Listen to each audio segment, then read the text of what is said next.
A Arte da Guerra, Sun Tzu. Há cerca de 2.500 anos, o general Sun Tzu escreveu este livro para dividir seus conhecimentos sobre as estratégias de guerra.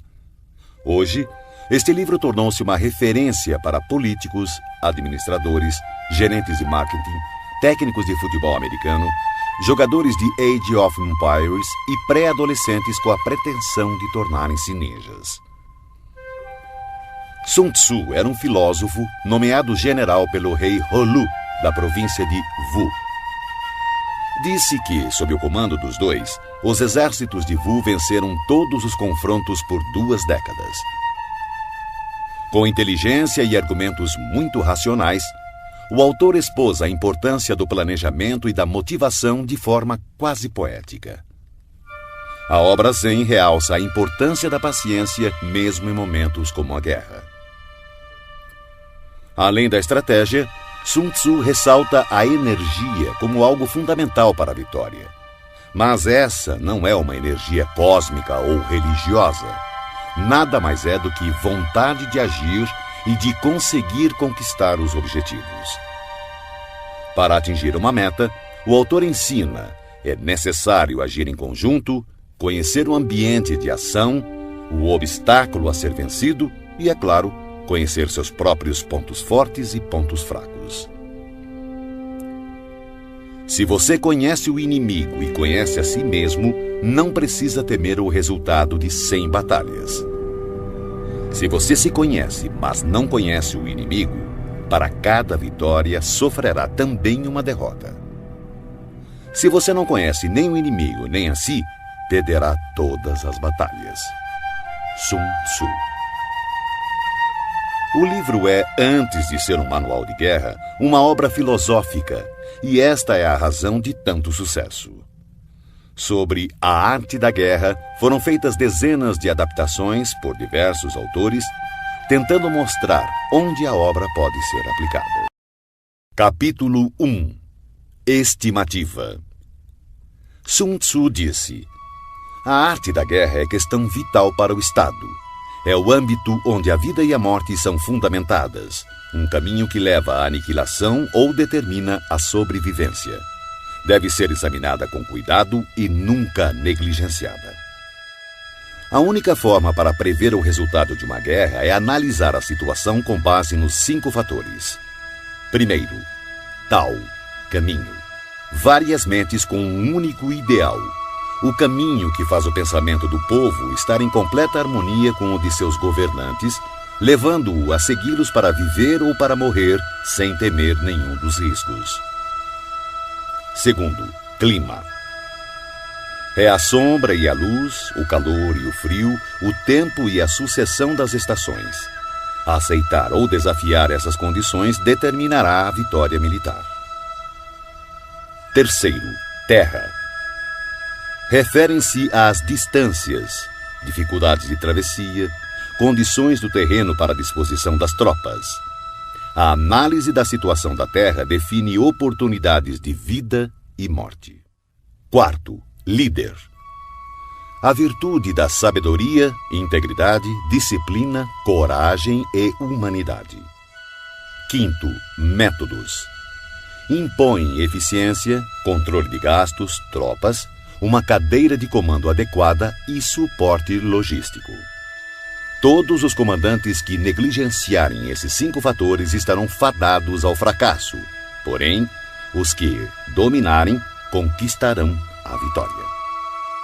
Portanto, para prever o resultado de uma guerra, é necessário comparar os 2 lados avaliando suas forças.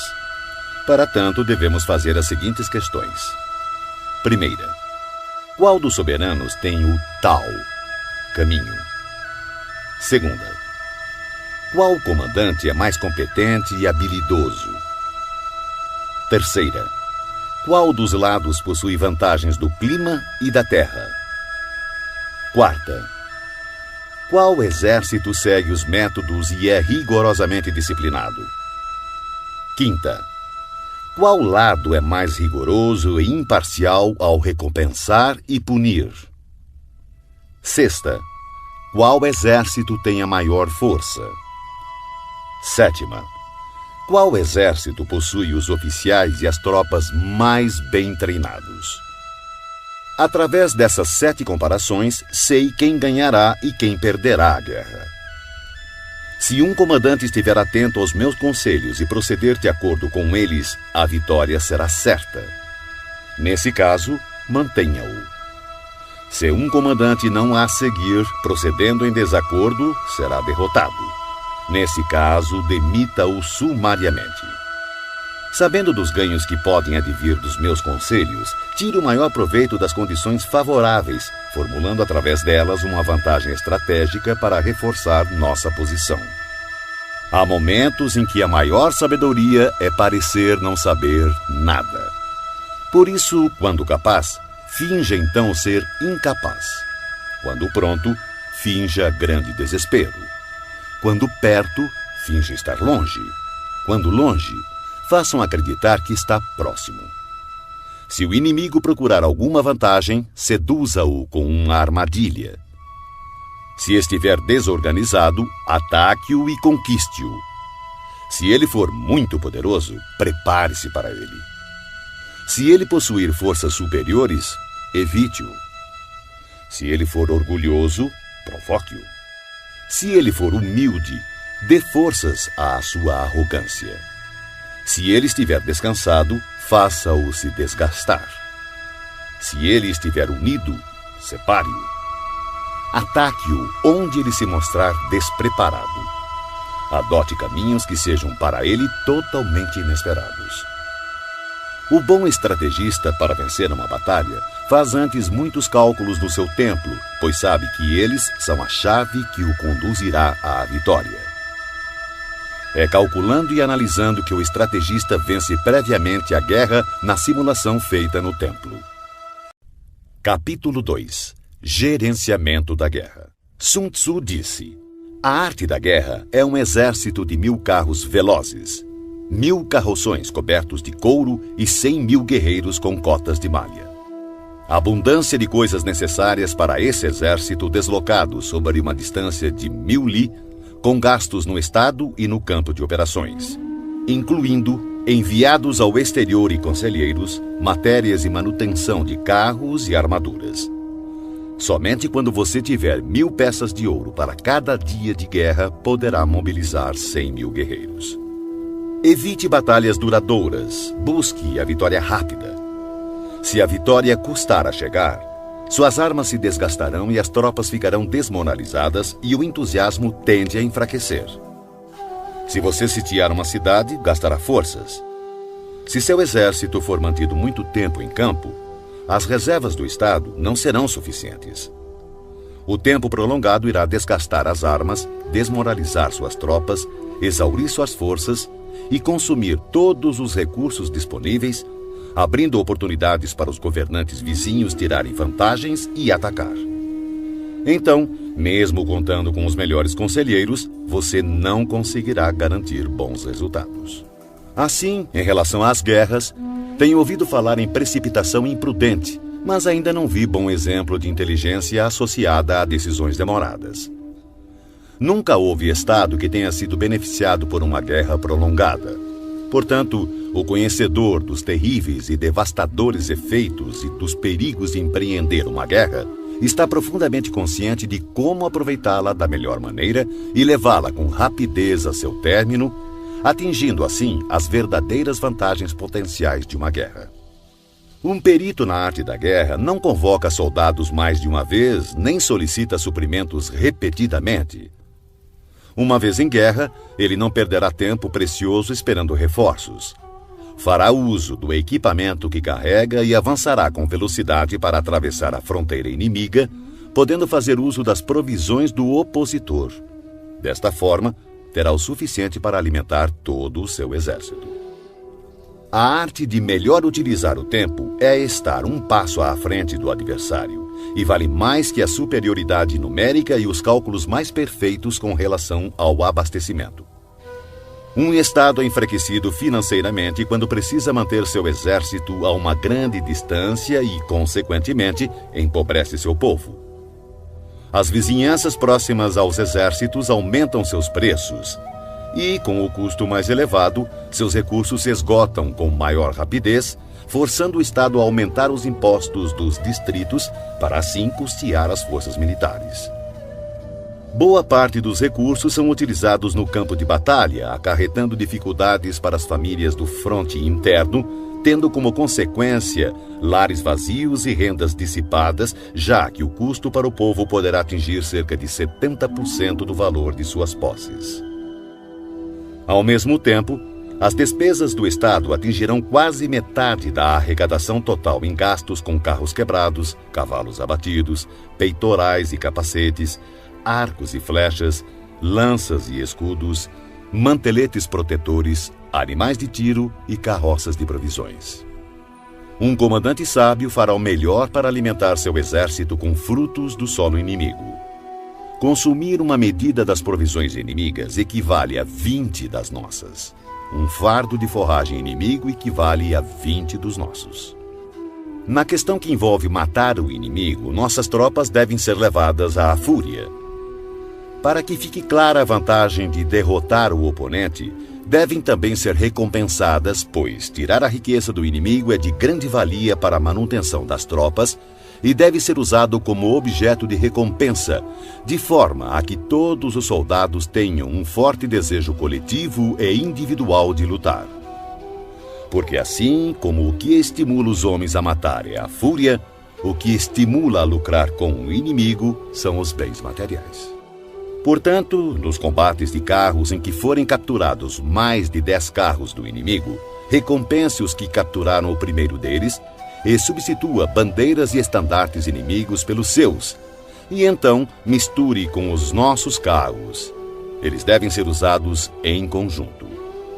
Todos os soldados capturados devem ser tratados com bondade. A isso se chama aumentar as próprias forças no processo de derrotar o exército inimigo. Na guerra, capítulo 3. Estratagemas. Sun Tzu disse: na arte da guerra, a melhor opção é tomar o país inimigo intacto. Esmagar um país é apenas a segunda melhor opção. O mesmo ocorre com um exército inimigo. Mantê-lo intacto, bem como batalhão, companhia ou simples pelotão de 5 homens, é a melhor opção. Aniquilar um exército, batalhão, companhia ou simples pelotão de 5 homens é apenas a segunda melhor opção. Portanto, conquistar 100 vitórias em 100 batalhas não significa o máximo da excelência. O máximo da excelência é subjugar o exército inimigo sem chegar sequer a combater. Assim, a melhor inteligência militar é atacar as estratégias do inimigo. Em seguida, atacar suas alianças, limitando a junção de suas forças. Depois, atacar seus soldados em seu próprio campo. E a pior de todas as políticas é sitiar cidades muradas. Isso somente deve ocorrer em último caso, quando não houver outra escolha. Pois as condições básicas de combate envolvem 2 elementos preciosos: energia e tempo. Se seu comandante for incapaz de controlar sua ansiedade e enviar tropas de soldados para escalar muros, perderá 1 em cada 3, e ainda assim não tomará a cidade. Esse é o tipo de calamidade que acontece quando se tenta sitiar uma cidade murada. Existem algumas máximas que devem ser consideradas antes de pensar em sitiar cidades e ganhar batalhas. O primeiro de teus cuidados deve ser conservar os domínios do país que serves. Somente quando for imprescindível, deves usurpar o território inimigo para ampliar o de seu governante. Deves garantir primeiro a tranquilidade das cidades de teu próprio país. Perturbar as cidades inimigas deve ser a opção mais desfavorável. Deves proteger e colocar em abrigo todos os vilarejos amigos. Somente se houver real necessidade, pode avançar contra os vilarejos inimigos. Deves impedir que as choças dos camponeses, bem como suas plantações, sofram qualquer dano. Somente uma extrema penúria deve levá-lo a saquear e devastar as instalações agrícolas de teus inimigos. Deves ter como objetivo buscar a perfeição, tentando conservar intactos os domínios dos inimigos. Somente destruí-lo em caso de extrema necessidade. O comandante que age assim tem a conduta comparada à dos mais virtuosos personagens da história, cujas obras buscam a produção e a conservação e não a destruição. O comandante habilidoso submete seu inimigo sem partir para a batalha, derrota seu reinado sem operações de campo muito extensas. Com as forças intactas, disputa o domínio do império. Dessa maneira, suas armas não sofrerão desgastes e, sem perder um soldado, sua vitória será completa. Esta é a arte de preparar o ataque. Já a arte de usar as tropas é a seguinte. Quando você tiver 10 vezes mais forças do que o inimigo, cerque-o. Quando tiver 5 vezes mais, ataque-o. Quando tiver apenas o dobro, divida-o em 2, um para atacar o inimigo pela frente e o outro para atacar pela retaguarda. Quando tiver igualdade de forças, divida a tropa do inimigo e enfrente-o. Quando for inferior em número, seja hábil para tomar a defensiva. Quando não for páreo para o inimigo, tenha a habilidade de evitá-lo. Embora um combate acirrado possa ser dado por uma força menor, esta acaba sendo capturada pela força maior. O comandante é a fundação primordial do Estado. Quando essa fundação estiver bem colocada, o Estado certamente estará forte. Quando defeituosa, o Estado certamente enfraquecerá. Existem 3 maneiras de um comandante trazer desgraça para o seu próprio exército. Primeira, ordenar um avanço ou retirada sem perceber ou se assegurar que o exército está em condições de obedecer. Chama-se isso de travar o exército. Segunda, interferir na chefia do exército, ignorando assuntos internos. Isso trará confusão aos oficiais e soldados. Terceira, permitir que as ordens que interferem na direção do exército sejam delegadas por nobres que administram o reino. Justiça e humildade são premissas com as quais se governa o Estado, mas nunca o exército. Flexibilidade e oportunismo, por outro lado, são virtudes militares e não civis. Não há pior calamidade do que ordens emanadas de um soberano sediado na corte. Tendo um comandante confundido seu exército e perdido a confiança de seus homens, as agressões dos comandantes vizinhos não tardarão. Daí a máxima: semear a desordem nas próprias fileiras é oferecer aos outros o caminho da vitória. Se um general ignorar o princípio da adaptação, não deve ser colocado em uma posição de autoridade. Um hábil empregador de homens usará o prudente, o bravo, o cobiçoso e o burro. Pois o prudente terá prazer em aplicar seu mérito. O bravo, sua coragem em ação. O cobiçoso é rápido em tirar vantagens. E o burro não teme a morte. Assim, há 5 fatores que permitem prever qual lado sairá vencedor. Primeiro, aquele que sabe quando deve ou não lutar conquistará a vitória. Segundo, aquele que compreende como lidar com a superioridade e a inferioridade numérica na disposição das tropas conquistará a vitória. Terceiro, aquele que possui superiores e subordinados unidos conquistará a vitória. Quarto, aquele que é prudente e põe em campo um exército completamente preparado contra um inimigo despreparado conquistará a vitória. Quinto, aquele que o comandante é hábil e cujos soberanos não interferem conquistará a vitória. Sun Tzu disse: aquele que... Capítulo 4. Posições táticas. Sun Tzu disse: na antiguidade, o perito em batalha se colocava fora da possibilidade de derrota e esperava que o inimigo expusesse a sua vulnerabilidade. Garantir-nos de não ser derrotado está em nossas mãos.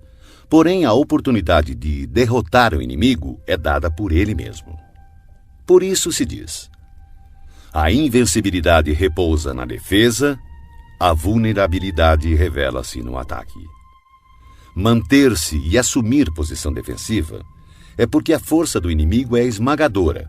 Porém, lançar-se ao ataque é porque a força do inimigo é deficiente. O especialista em defesa oculta a si mesmo no mais profundo e indecifrável canto da terra. O especialista em ataque desfere o golpe de cima das mais altas esferas do céu. Dessa forma, ele é capaz de, ao mesmo tempo, proteger a si mesmo e alcançar a vitória completa. Ver a vitória apenas quando ela está ao alcance da visão de todos não é o máximo da superioridade. O verdadeiro mérito está em planejar secretamente, deslocar-se subitamente, frustrar as intenções do exército inimigo e finalmente chegar à vitória sem o derramamento de sangue. Pois não requer muita força levantar a penugem de um coelho no outono, nem olhos penetrantes para distinguir o sol da lua, muito menos ouvidos apurados para ouvir o ronco do trovão. Os hábeis comandantes vencem a batalha depois de terem criado as condições apropriadas. Um comandante inteligente não apenas vence, ele se sobressai derrotando o inimigo com facilidade. Eles preveem todas as eventualidades, conhecem as situações do inimigo e não ignoram o que podem fazer e até onde podem ir. A vitória é uma decorrência natural desse saber. Porém, suas vitórias não lhe garantiam nem a reputação de sábio, nem o mérito do homem de valor. Pois o homem comum não dá grande credibilidade a uma vitória que foi obtida longe dos olhos da sua compreensão. Assim eram nossos ancestrais. Não acreditavam que os elogios como corajosos, heróis ou invencíveis fossem um tributo que tivessem merecido. Atribuíam, sim, seu sucesso ao cuidado extremo que tinham em evitar o menor deslize. O comandante inteligente vence as batalhas evitando cometer erros. É isso que garante a vitória completa, pois significa conquistar um inimigo já derrotado. O comandante hábil assume uma posição tal que não pode sofrer nenhuma derrota.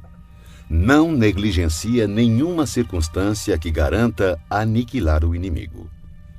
Portanto, um exército vitorioso só entra na batalha depois de ter garantido a vitória, enquanto um exército derrotado só procura a vitória depois de ter entrado na luta. Um comandante vitorioso não permite que as tropas mostrem uma confiança demasiado cega, uma confiança que degenera em presunção. As tropas que sonham com a presunção da vitória são debilitadas pela preguiça. Ao contrário, aquelas que, sem pensar na vitória, exigem o combate, são tropas enrijecidas pelo trabalho, aguerridas, destinadas a vencer. Um especialista no uso de tropas constrói seus fundamentos sobre a doutrina do Tao, seguindo firmemente as normas militares. Assim, estará preparado para ser o árbitro da vitória e da derrota. Depois de uma primeira vantagem, não esmoreças nem dês às tuas tropas um repouso precipitado. Empunha a espada com a mesma rapidez de uma torrente que se precipita de um despenhadeiro. Que seu inimigo não tenha tempo sequer de perceber o que está acontecendo e somente recolher os louros da vitória quando o inimigo estiver aniquilado, dando-lhe assim condição de fazê-lo com segurança e tranquilidade. A arte da guerra está baseada em 5 fatores estratégicos: os cálculos, as quantidades, a logística, a balança do poder e a possibilidade de vitória. Todos esses fatores estão ligados entre si.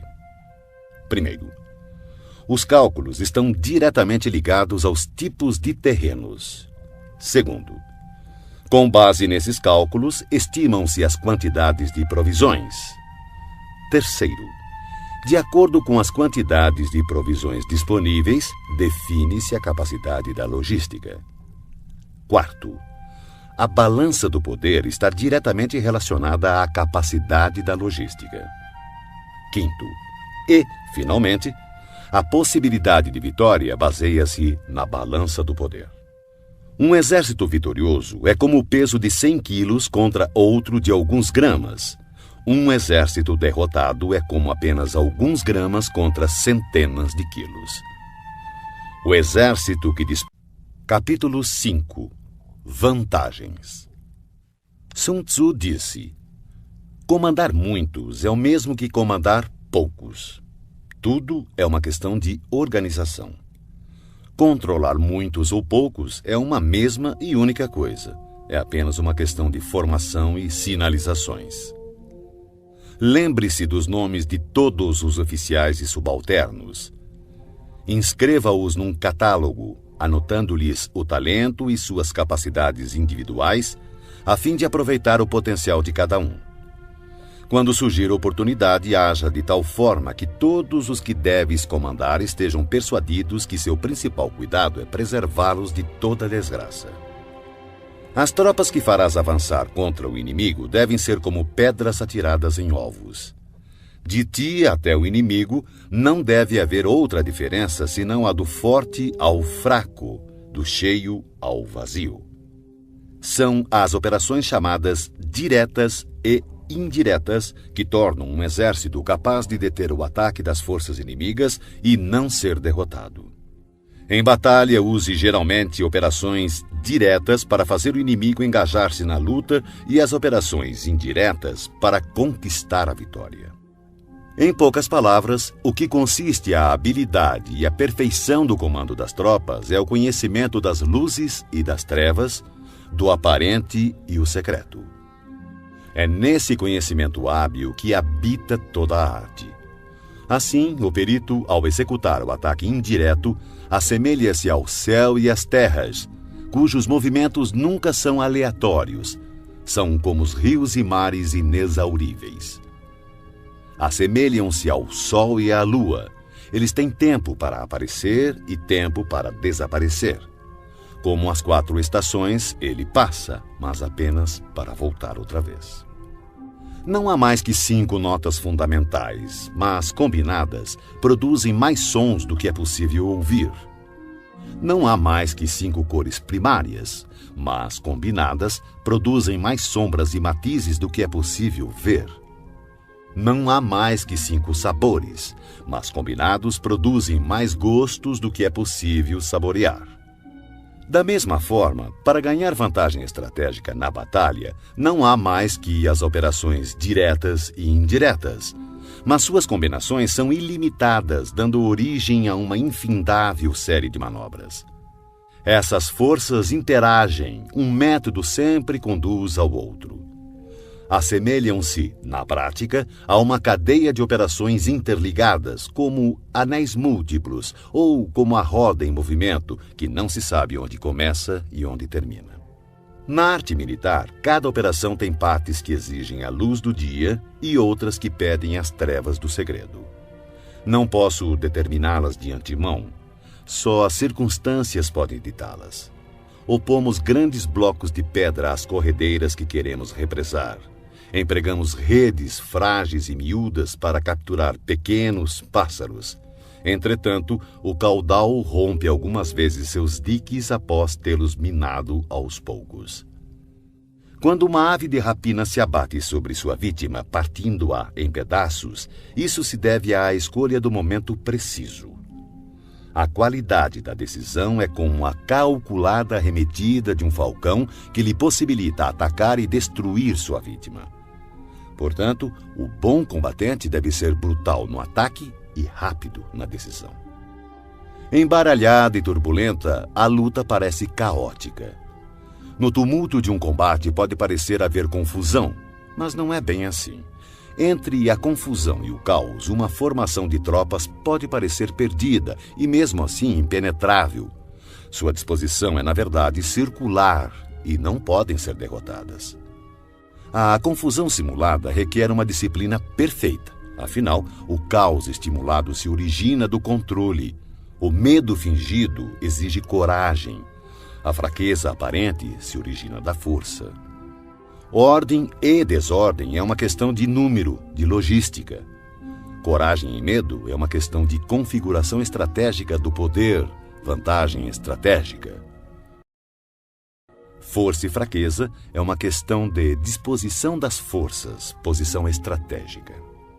O sábio comandante possui verdadeiramente a arte de liderar aqueles que souberem e sabem potencializar sua força, que adquiriram uma autoridade ilimitada, que não se deixam abater por nenhum acontecimento, por mais desagradável que seja.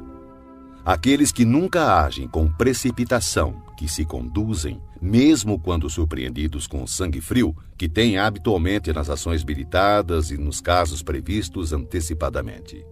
Aqueles que agem sempre com rapidez, fruto da habilidade aliada a uma longa experiência. Assim, o ímpeto de quem é hábil na arte da guerra é irrefreável e seu ataque é regulado com precisão.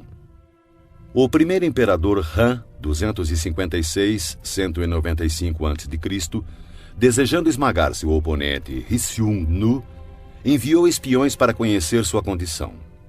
Mas este, sabedor do fato, ocultou com cuidado todos os soldados fortes e todos os cavalos bem alimentados, deixando apenas homens doentes e gado magro à vista.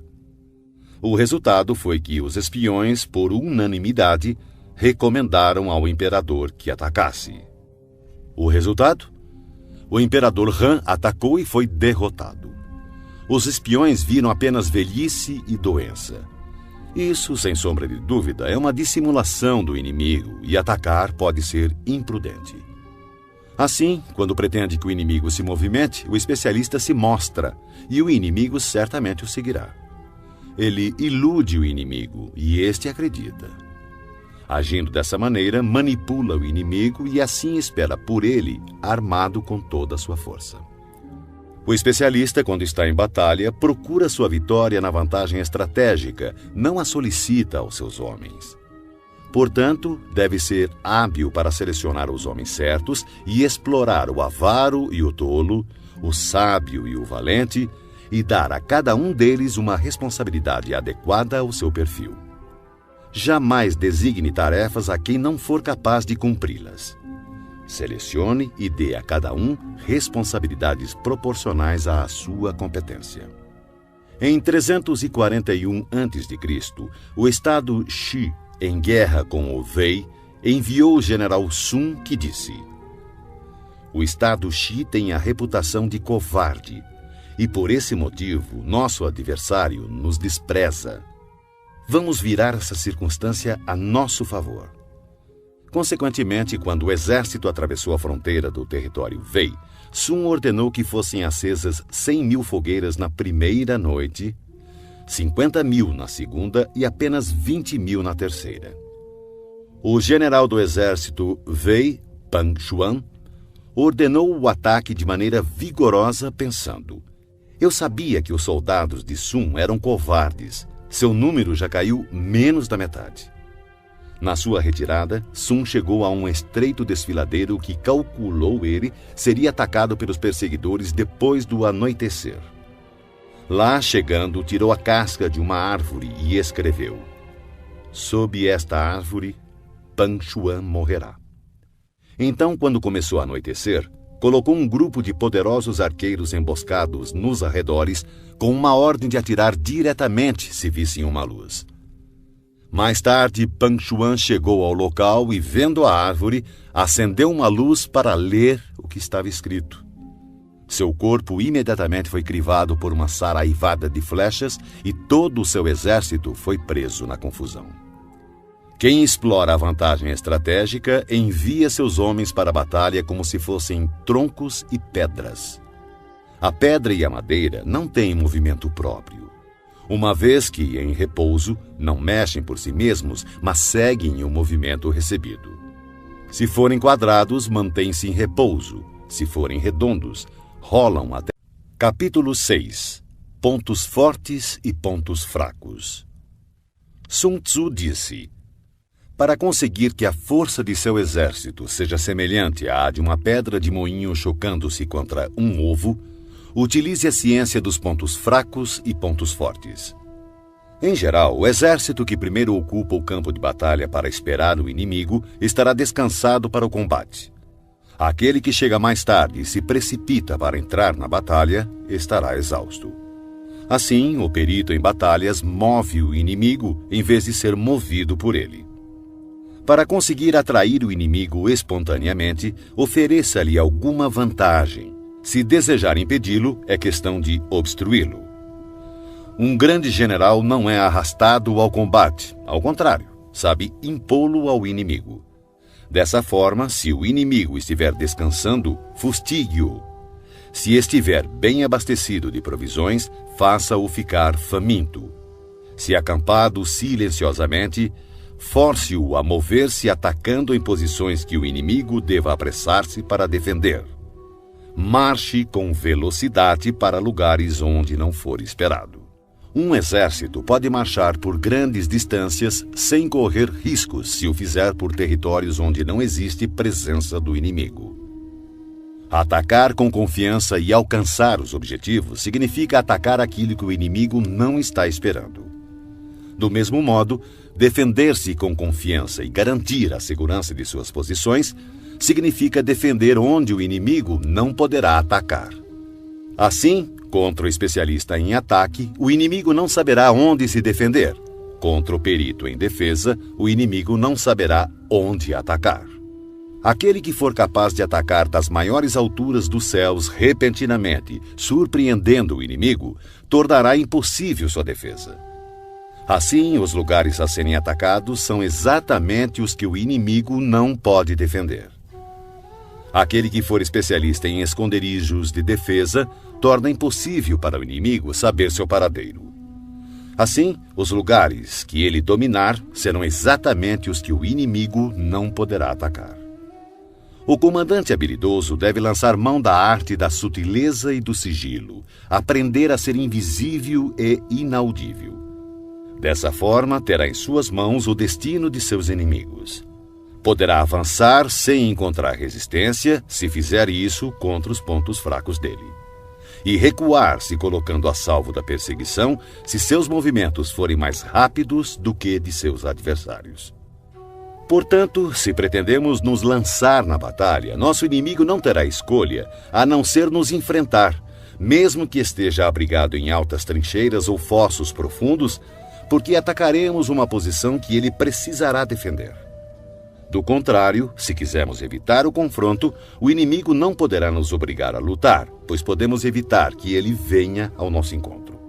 Mesmo que as marcas de nosso acampamento estejam esboçadas no chão, precisamos apenas atirar coisas estranhas e inexplicáveis em seu caminho para confundi-lo. Descobrindo a posição do inimigo enquanto ocultamos a nossa, teremos força totalmente concentrada onde ele estiver dividido. Se nosso exército estiver unido enquanto o exército do inimigo estiver fragmentado, atacaremos como um só corpo e seremos muitos contra poucos. Dessa forma, se formos capazes de golpear com uma força superior, uma força inferior, usando muitos contra poucos, qualquer um que levamos a lutar estará em situação de desespero. O lugar escolhido para a batalha não deve ser conhecido pelo inimigo, pois assim o inimigo terá de se preparar contra um possível ataque em diversos pontos e se suas forças estiverem distribuídas para defender muitas posições, qualquer unidade que enfrentarmos será pouco numerosa. Para que o inimigo possa reforçar um número de homens na frente da batalha, consequentemente enfraquecerá sua retaguarda. Se ele reforçar sua retaguarda, sua vanguarda ficará então enfraquecida. Do mesmo modo que, se fortalecer seu lado esquerdo, o direito enfraquecerá. Se fortalecer seu lado direito, o esquerdo ficará enfraquecido. Reforçar todos os lados significa enfraquecer todos os lados. A fraqueza numérica decorre da necessidade de se preparar contra possíveis ataques, à força numérica de obrigar o adversário a fazer esses preparativos contra nossos possíveis ataques. Conhecendo o local e a hora da próxima batalha, podemos nos concentrar a grandes distâncias. Mas se não pudermos prever nem o lugar nem o dia da batalha, então seu lado esquerdo nada poderá fazer a favor do seu lado direito, assim como o direito não salvará o esquerdo, nem tampouco sua retaguarda poderá salvar sua frente de batalha, nem o contrário. E tanto mais será assim quanto mais distante estiverem os seus reforços. Ainda que o inimigo possua a força numérica a seu favor, é possível evitar que ele inicie combate contra nosso exército. Analise os planos de batalha do exército inimigo para ter conhecimento de suas fraquezas e de suas probabilidades de sucesso. Provoque-o para que assim possa descobrir o padrão de seus movimentos. Force-o a revelar-se, de forma que venha a exibir seus pontos vulneráveis. Compare o exército adversário com o seu para poder identificar onde a força é abundante e onde possui maior deficiência. Quando estiver preparado seus arranjos táticos, oculte-os. O máximo da habilidade quando se assume uma estratégia é não ter forma. Se sua forma não for definida, o mais esperto dos espiões não será capaz de compreendê-la e os mais sábios conselheiros não conseguirão planejar defesa contra ela. Mesmo que todos possam ver as táticas individuais empregadas para conquistar, quase ninguém consegue entender a estratégia através da qual se obtém a vitória total. O movimento das tropas deve ser comparado ao fluxo das águas, que corre do ponto alto do terreno para os pontos mais baixos. Assim, no caminho da vitória, seu exército deve evitar os pontos fortes do inimigo e procurar atacar onde ele demonstrar maior fraqueza. A água modela seu curso de acordo com a natureza do solo por onde passa, e o exército deve preparar sua vitória de acordo com o inimigo que enfrenta. Assim, a água não mantém sua forma constante. Não existem condições constantes em uma guerra. Dos 5 elementos, nenhum é predominante. Das 4 estações, nenhuma dura para sempre. Há dias curtos. Capítulo 7. Manobras. Sun Tzu disse: na guerra, o general que recebe suas ordens do soberano deve concentrar suas forças e transformar seu exército em um conjunto harmonioso, mobilizando o povo. Depois, instalar as tropas em lugar vantajoso. A grande dificuldade de manobrar exércitos para a luta está em transformar uma longa e tortuosa estrada em caminho mais conveniente e em transformar a adversidade em vantagem. Dessa forma, transforme a estrada do inimigo em longa e tortuosa. Haja de forma dissimulada, engane-o com a ilusão de ganhos fáceis. Isso equivale a compreender a estratégia de transformar o inconveniente em correto. A manobra tanto pode ser uma fonte de vantagem quanto um perigo. Por essa razão, se um exército tivesse que levantar acampamento e recolher suas armaduras às pressas em marcha forçada de 1000 li sem parar, em busca da conquista de uma vantagem, todos seriam feitos prisioneiros. Seus homens mais fortes estariam longe da vanguarda, os exaustos ficariam para trás e, em média, somente 1/10 das forças chegaria à meta. Se tivesse que viajar 50 li em tal ritmo para obter vantagem, o comandante da força de avanço estaria perdido e somente a metade das forças chegaria à meta.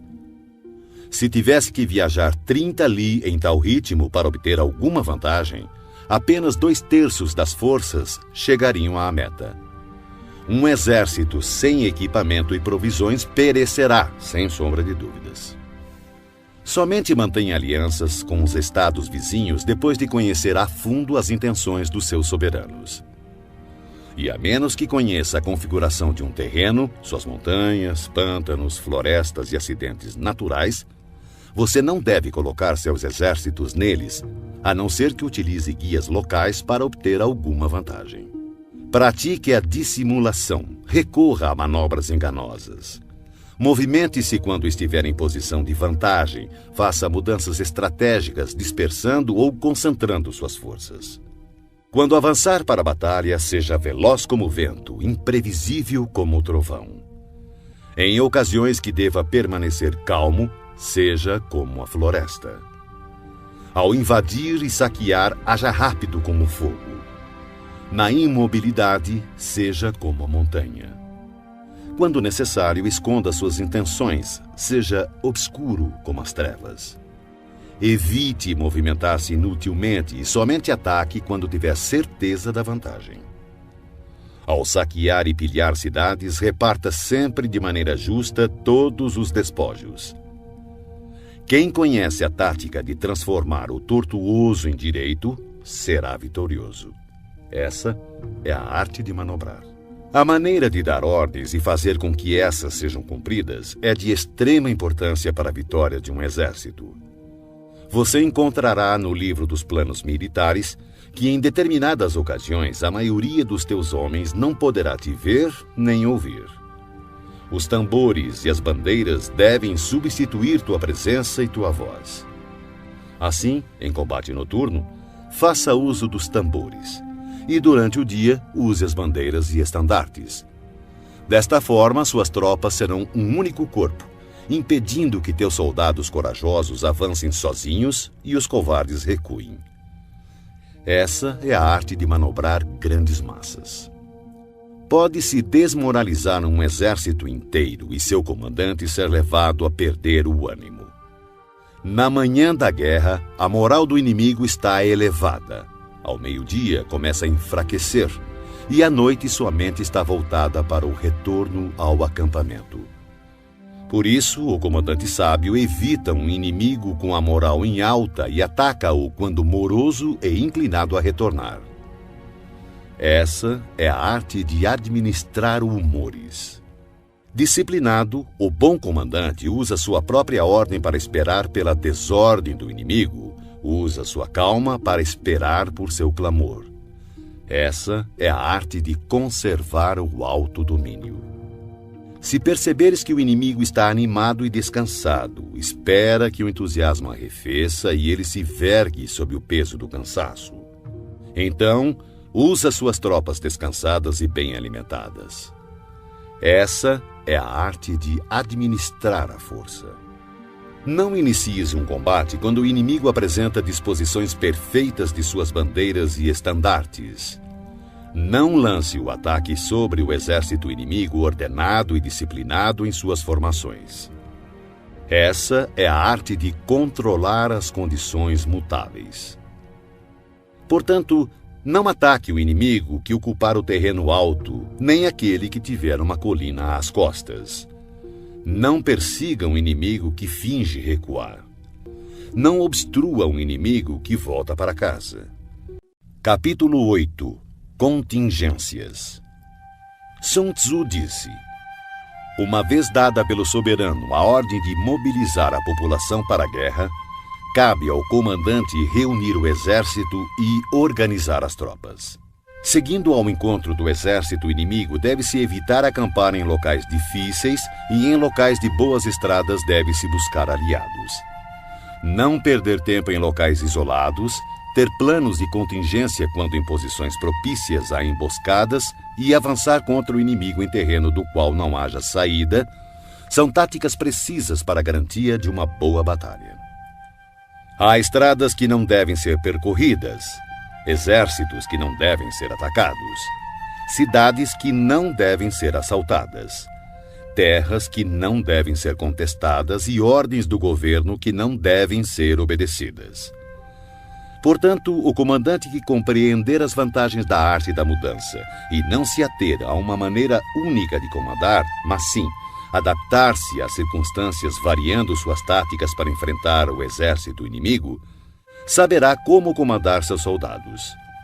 Ao contrário, se seus métodos de comando forem flexíveis e suas decisões forem tomadas de forma mecânica, ele não é digno de comandar seus soldados, e por mais que esteja familiarizado com o território, não será capaz de pôr em prática seus conhecimentos e tirar o máximo de seus homens. O comandante sábio deve considerar a combinação de ganho e perda, deve ter discernimento das reais vantagens em situações difíceis e confiar nos seus esforços. Se for capaz de perceber as vantagens prováveis, as dificuldades poderão ser resolvidas. Um general deve conhecer bem as vantagens e desvantagens frente ao inimigo, buscar o enfraquecimento dos comandantes hostis, infligindo-lhes importantes perdas, trabalhando sem cessar para prejudicar-lhes. Poderá fazê-lo de diferentes formas, corrompendo seus melhores homens, introduzindo traidores em seu meio, fornecendo motivos de cólera uns contra os outros, fazendo com que saiam quando conviria que ficassem acampados e permaneçam tranquilos quando esperam ser atacados. A arte da guerra nos ensina a não contar com a possibilidade do inimigo não vir, e sim estar preparado para ele. Não depender do inimigo não atacar, mas depender principalmente de estar em uma posição invulnerável. Há 5 defeitos perigosos que podem afetar um general. São erros que podem derrotar a prudência e a bravura de um comandante. Primeiro, se ele tiver um temerário descaso pela vida. Um general que se expõe sem necessidade, que parece buscar os perigos da morte, é um homem precipitado. Segundo, se ele tiver um cuidado excessivo em conservar a própria vida e por esse motivo não ousa e sim dá mostras de covardia, poderá ser facilmente capturado. Terceiro, se tiver temperamento volúvel.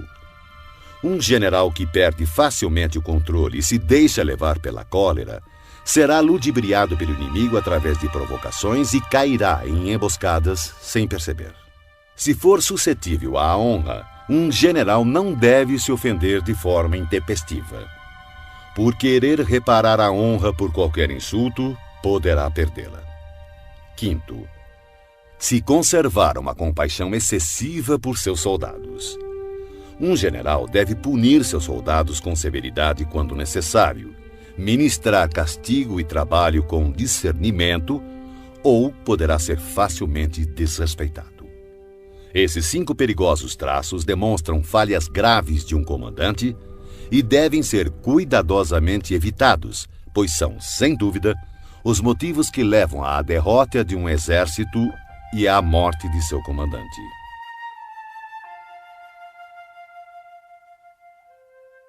Capítulo 9. O exército em marcha. Sun Tzu disse: antes de movimentar suas tropas, se informe da posição de seu inimigo. Quando fizer seu exército marchar, atravesse rapidamente as montanhas e fique nas proximidades dos vales. Acampe sempre em terreno alto e em local ensolarado. Quando travar combate em colinas, não suba ao topo para alcançar o inimigo. Sempre que for necessário atravessar um rio, afaste-se rapidamente da margem e jamais o atravesse em presença do inimigo. Caso contrário, o inimigo esteja cruzando um rio, não vá ao seu encontro dentro da água. Espere. E só ataque quando a metade de sua tropa concluir a travessia. Desta forma, terá mais vantagem no combate.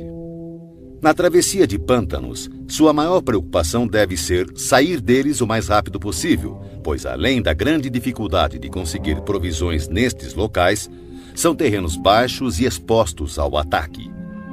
Se for forçado a combater em um pântano, procure ocupar as orlas, evite adentrar no terreno e, se houver floresta nos arredores, situe-se de costas para elas.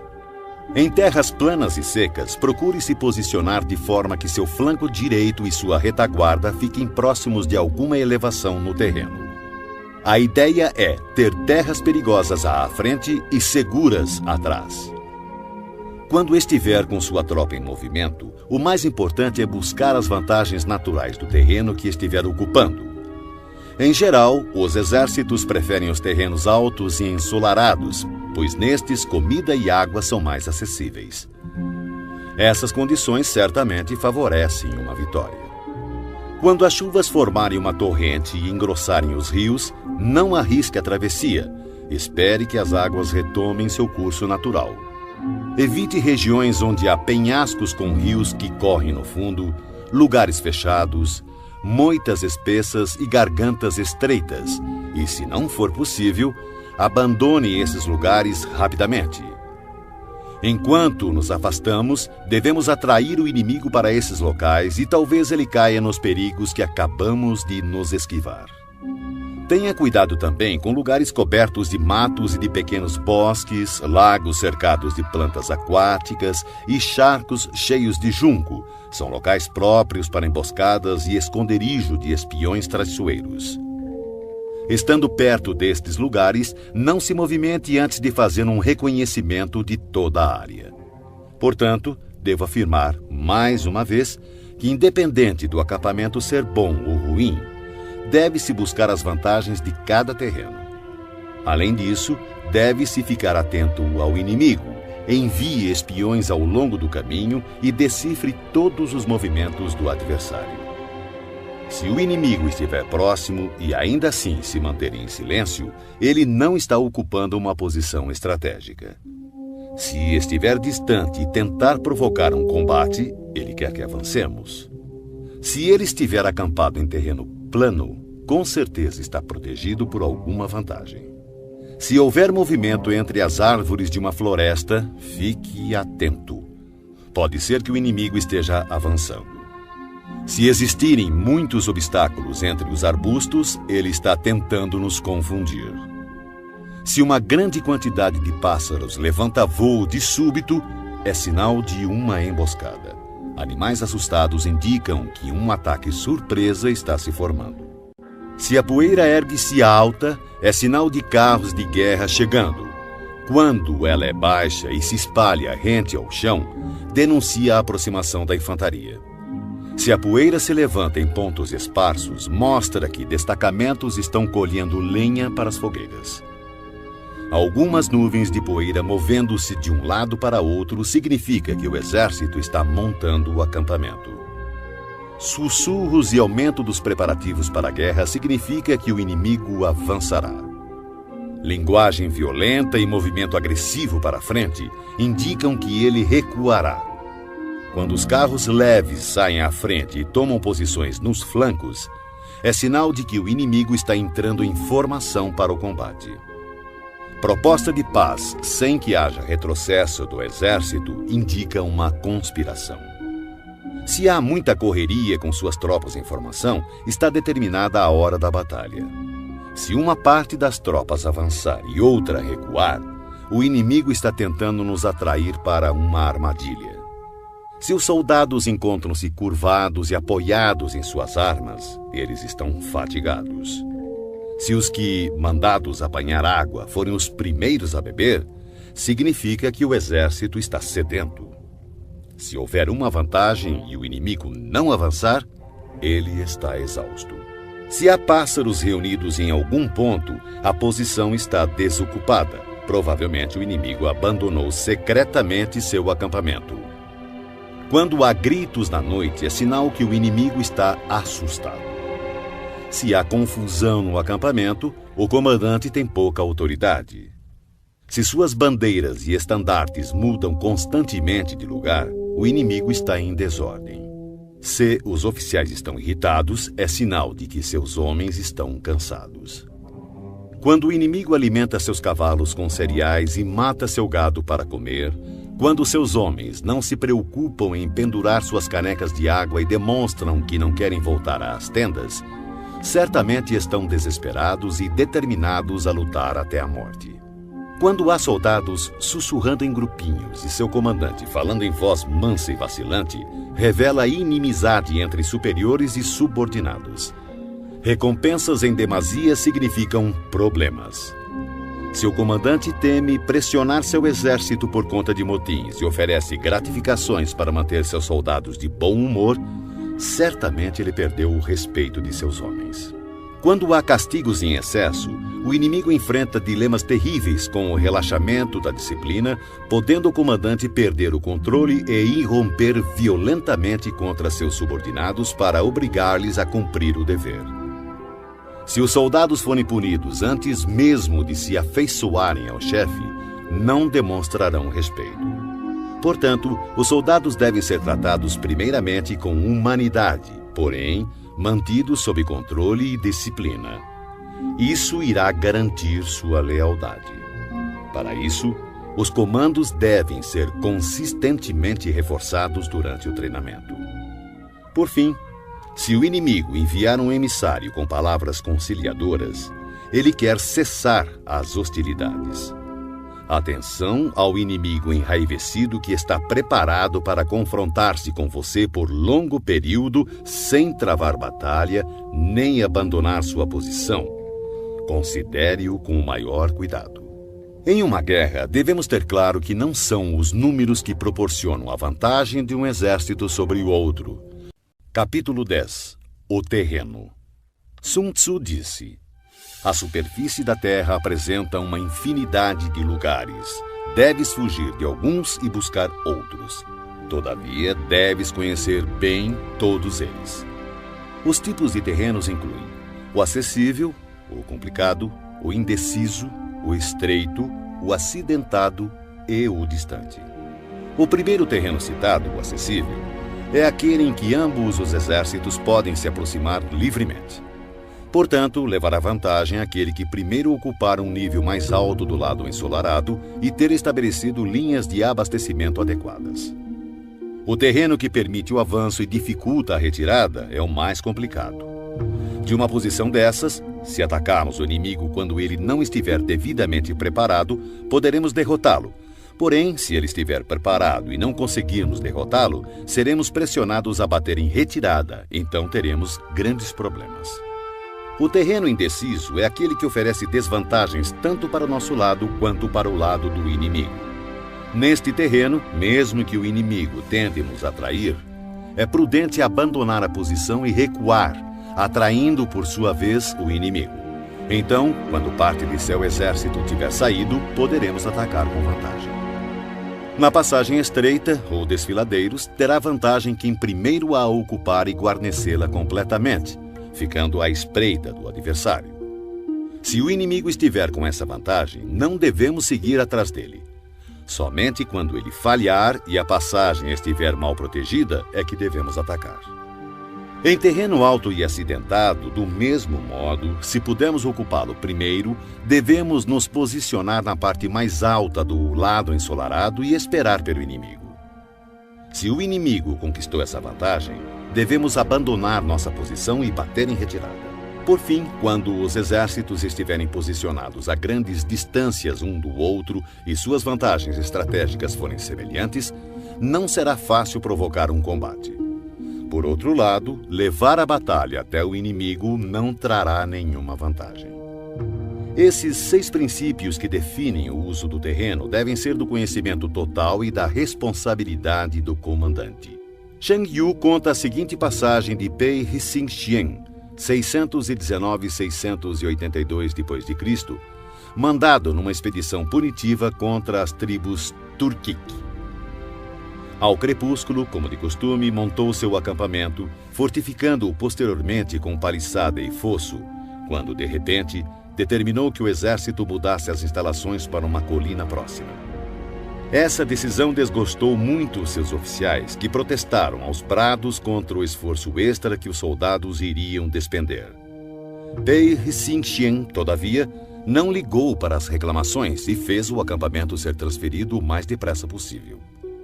Na mesma noite, caiu uma forte tempestade inundando o local anterior do acampamento, que ficou sob 4 metros de água. Os oficiais ficaram espantados com o acontecido e confessaram seu erro. Como soube que ia acontecer? Perguntaram. Pei Hsing-hsien respondeu: daqui por diante, contentem-se em obedecer às ordens sem fazer perguntas desnecessárias. Durante uma guerra, um exército pode ficar exposto a situações de calamidade que não são decorrentes de causas naturais, mas sim são decorrentes de erros cometidos por seu comandante. São elas fuga, insubordinação, colapso, ruína, caos e derrota. Nos casos em que as vantagens estratégicas de ambos os lados forem praticamente as mesmas, atacar o inimigo que tem um exército 10 vezes maior que o nosso poderá resultar em fuga. Quando os soldados rasos são muito mais fortes que seus oficiais, o resultado é a insubordinação. Caso contrário, quando os oficiais são fortes e suas tropas são fracas, o resultado é o colapso. Se os oficiais dos batalhões forem insubordinados e tiverem o temperamento volúvel, sendo facilmente dominados pela ira e, por conta disso, levados a manobras não autorizadas de modo que o comandante não tenha conhecimento da força de suas próprias fileiras, o resultado será a ruína. Quando o comandante demonstrar fraqueza, não tiver autoridade, suas ordens não forem claras e seus oficiais e tropas forem indisciplinados, o resultado será o caos e desorganização absoluta. Se um comandante negligenciar as forças do exército inimigo e assim permitir que uma tropa enfraquecida enfrente a elite do adversário e ainda operar sem uma vanguarda de tropas de choque, o resultado será a derrota total do seu exército. São essas as 6 formas de atrair a derrota e estão em total responsabilidade do comandante. A formação natural da região e a posição estratégica de um exército são os grandes aliados em uma batalha. Mas a capacidade de avaliar o inimigo, de criar condições para se chegar à vitória e de calcular astutamente as dificuldades, perigos e distâncias constitui o teste de um grande comandante.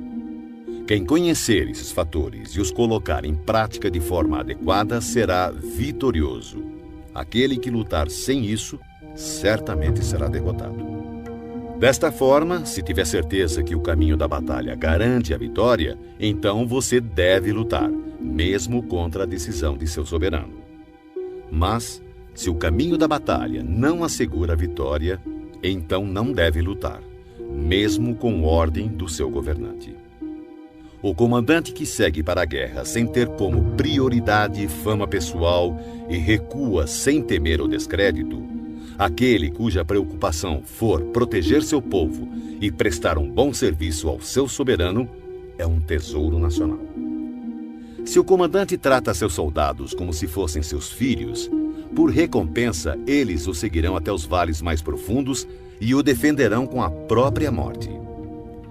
Porém, se o comandante for generoso, mas incapaz de fazer valer sua autoridade, seus soldados serão como crianças mimadas e ficarão inúteis. Se soubermos que nossas tropas estão prontas para atacar, mas ignorarmos que o inimigo não está vulnerável, chegaremos apenas a meio caminho da vitória. Saber que o inimigo está vulnerável, mas ignorar se nossas tropas podem atacar para vencer, reduzem à metade nossas chances de vitória. Saber que o inimigo está vulnerável e que nossas tropas estão prontas para atacar e vencer, e ainda assim ignorarmos que o terreno não nos favorece, novamente reduz nossas chances de vitória. Portanto, quando o soldado experiente se mover, nunca ficará desorientado e, quando partir para a ação, não encontrará limites. Por isso se diz: se você conhece o inimigo e a si mesmo, a vitória não estará em risco. Se você conhece o terreno e as condições naturais, a vitória poderá ser completa. Sun Tzu disse: a arte da guerra reconhece 9 situações de acordo com a variação dos terrenos. O dispersivo, o fácil, o controverso, o aberto, o de estradas cruzadas, o terreno crítico, o difícil, o vulnerável a emboscadas e o mortífero. Quando um comandante está lutando perto de suas próprias fronteiras, este é um terreno dispersivo, porque estando os soldados perto de suas casas e ansiosos para reverem suas famílias, ficam esperando a primeira oportunidade dada por um combate para espalharem-se por todos os lados. Quando as tropas penetrarem apenas um pouco no território do inimigo, chamamos de terreno fácil, porque, embora terreno hostil, não está a grande distância e será fácil retroceder na primeira oportunidade. A região que não oferece muitas vantagens para ambos os lados é chamada de terreno controverso. São terrenos-chave e devem ser disputados. A região ou território onde ambos os lados têm total liberdade de movimentação é chamada de terreno aberto, locais que comunicam-se com o exército inimigo e com as zonas de retirada. Terrenos e estradas cruzadas são territórios que fazem fronteiras com muitos estados, portanto possuem cruzamentos estrategicamente vitais. O primeiro a atingi-lo terá a vantagem de fazer aliança com outros estados. Quando um exército tiver penetrado em território hostil, deixando para trás cidades fortificadas, este é um terreno crítico. Denominamos terreno difícil toda a região trabalhosa de atravessar, sejam florestas, montanhas, pântanos, desertos ou precipícios.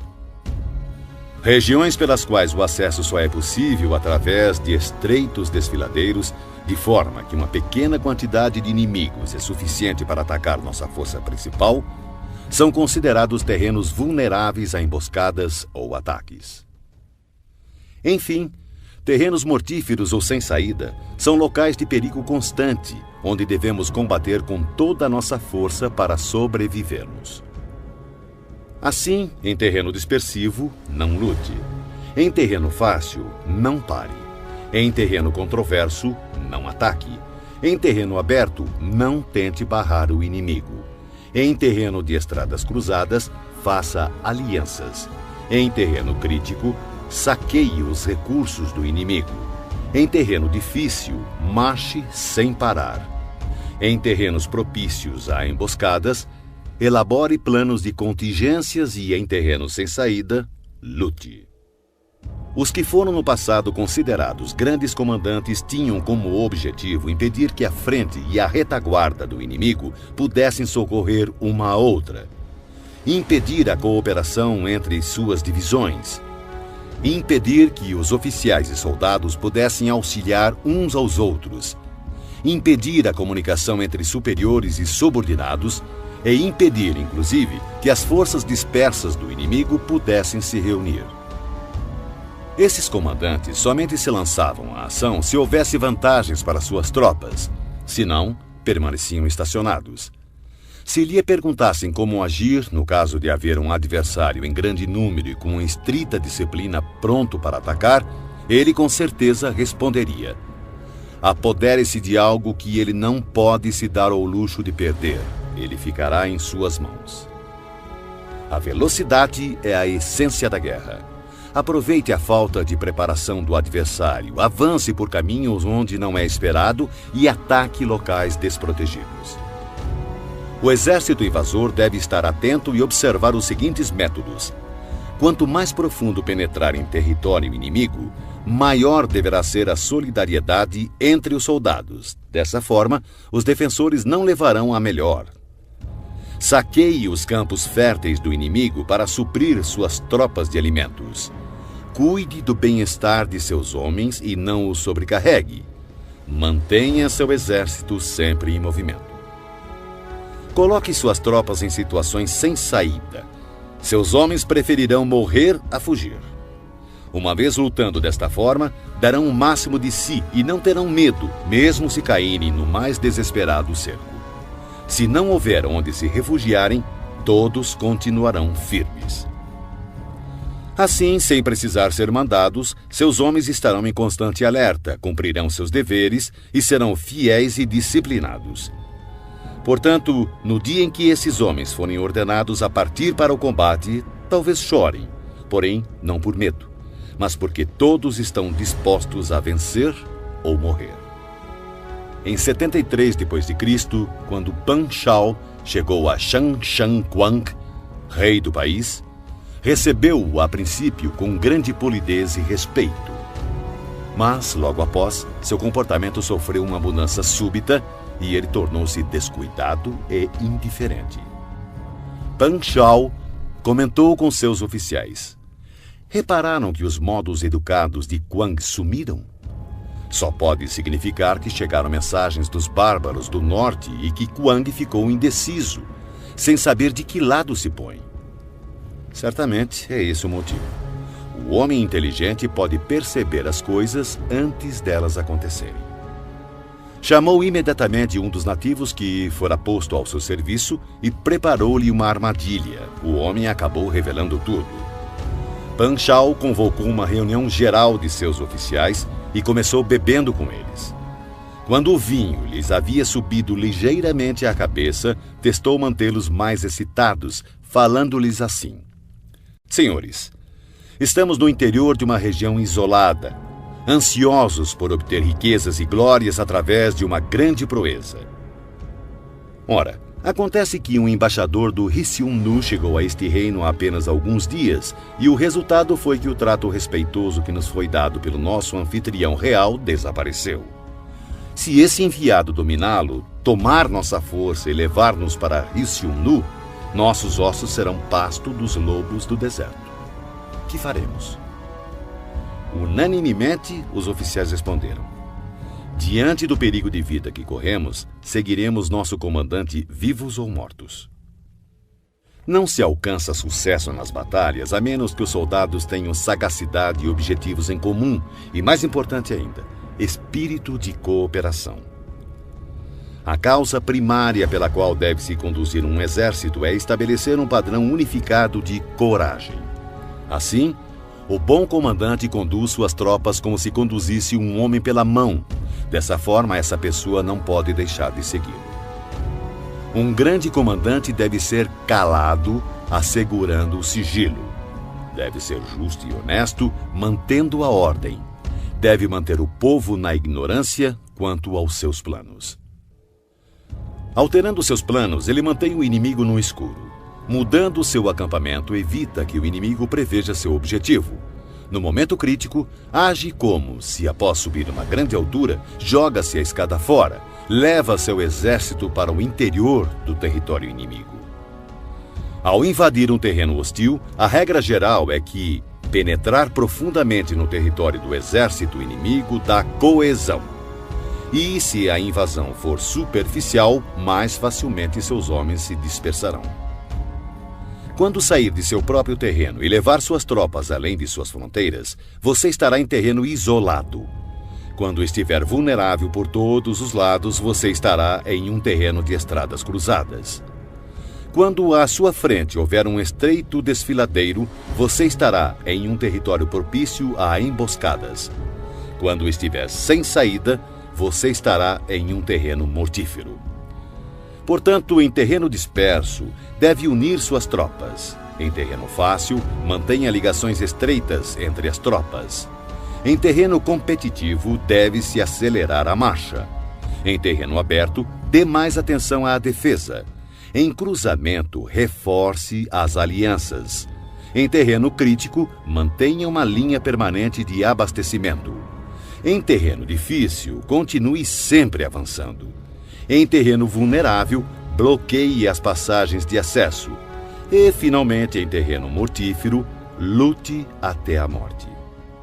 Antes de firmar aliança com estados vizinhos, procure conhecer as intenções de seus soberanos. E somente disponha seu exército nessas terras com o auxílio de um guia local, pois é preciso estar familiarizado com a geografia do local a fim de transformar empecilhos naturais em vantagens estratégicas.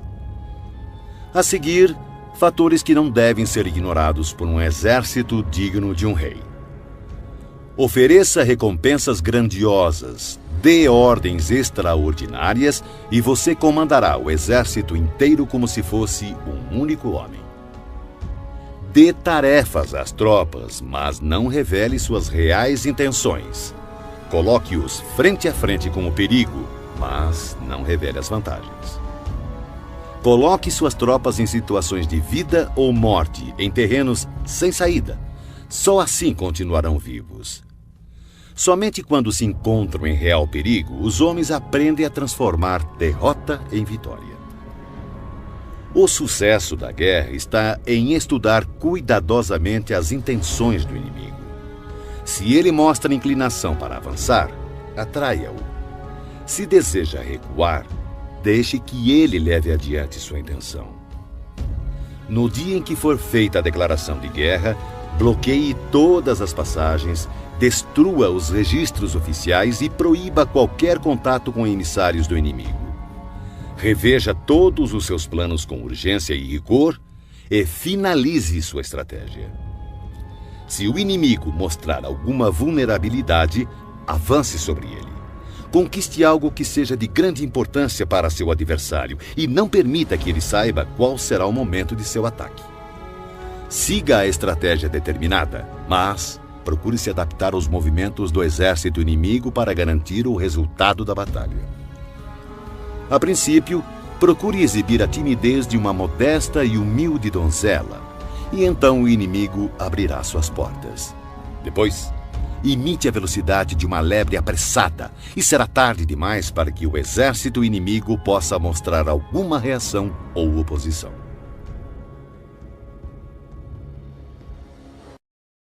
Capítulo 12. O ataque pelo fogo. Sun Tzu disse: existem 5 meios de atacar com fogo. O primeiro consiste em queimar os homens. O segundo, queimar as provisões. O terceiro, queimar transportes e equipamentos. O quarto, queimar arsenais e depósitos. E, por último, lançar fogo contínuo sobre o inimigo.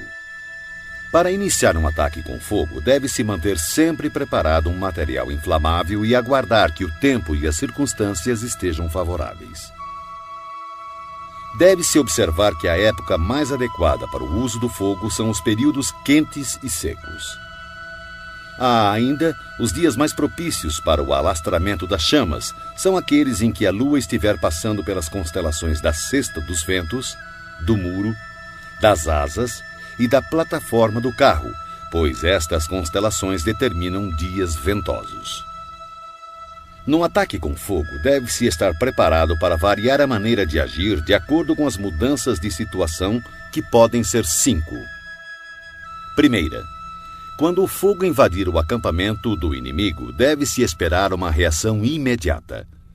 No entanto, se as tropas inimigas permanecerem em silêncio mesmo com o lavrar do fogo, contenha seu ímpeto e não ataque.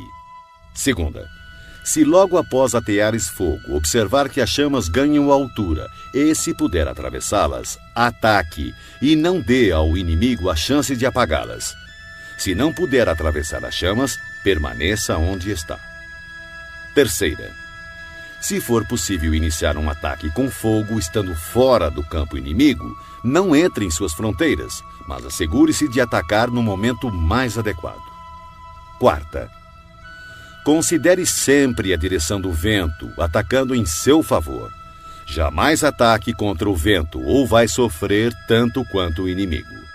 Quinta, se o vento soprou continuamente durante todo o dia, certamente ele cessará ao anoitecer.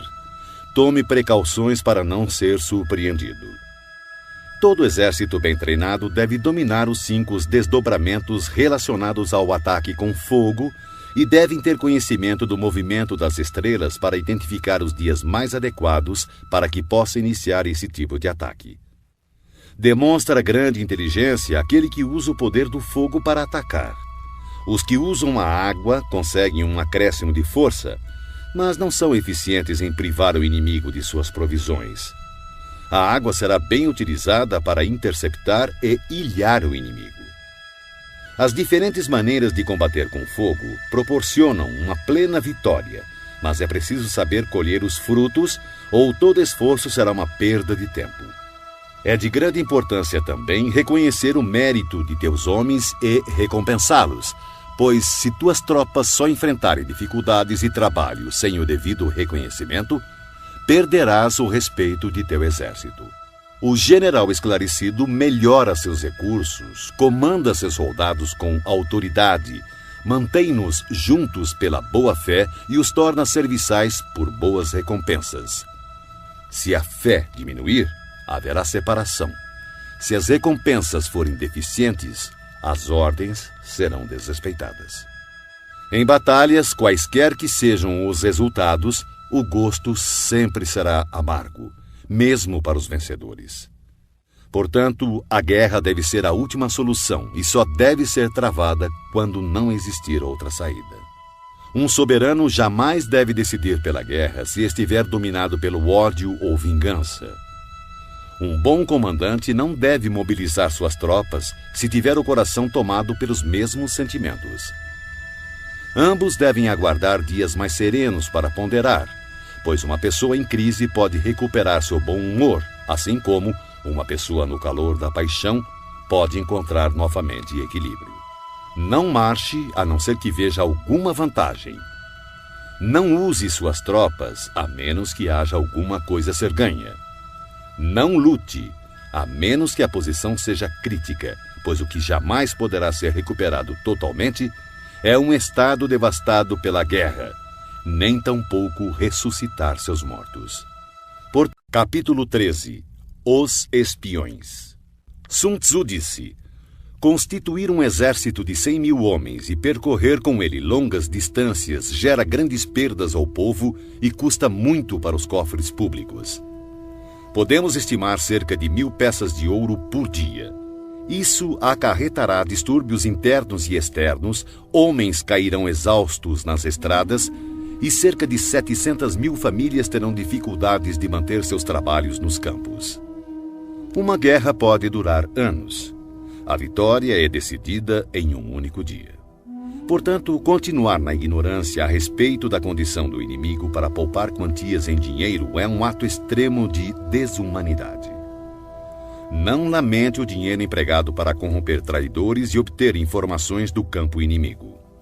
O que possibilita ao soberano inteligente e seu comandante conquistar o inimigo e realizar façanhas fora do comum é a previsão, conhecimento que só pode ser adquirido através de homens que estejam a par de toda a movimentação do inimigo. Por isso, deve-se manter espiões por toda parte e informar-se de tudo. Existem 5 tipos de espiões que podem ser usados: espiões locais, agentes internos, agentes duplos, espiões dispensáveis e espiões indispensáveis. Quando os 5 tipos de espiões estão ativos e ninguém pode descobrir o sistema secreto, chama-se a isso teia imperceptível.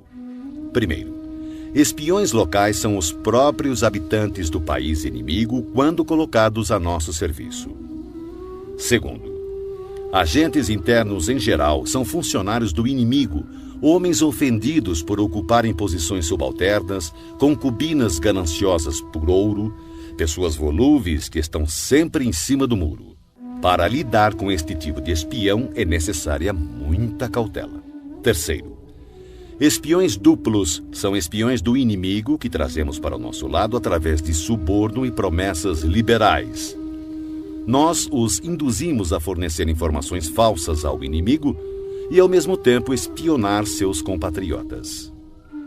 Quarto, espiões dispensáveis são nossos próprios agentes a quem damos propositalmente informações falsas a nosso respeito, a fim de que, quando forem capturados ou nos traírem, passem informações erradas, fazendo então com que nossos inimigos tomem medidas inadequadas. Esses espiões certamente serão mortos por fornecerem informações falsas.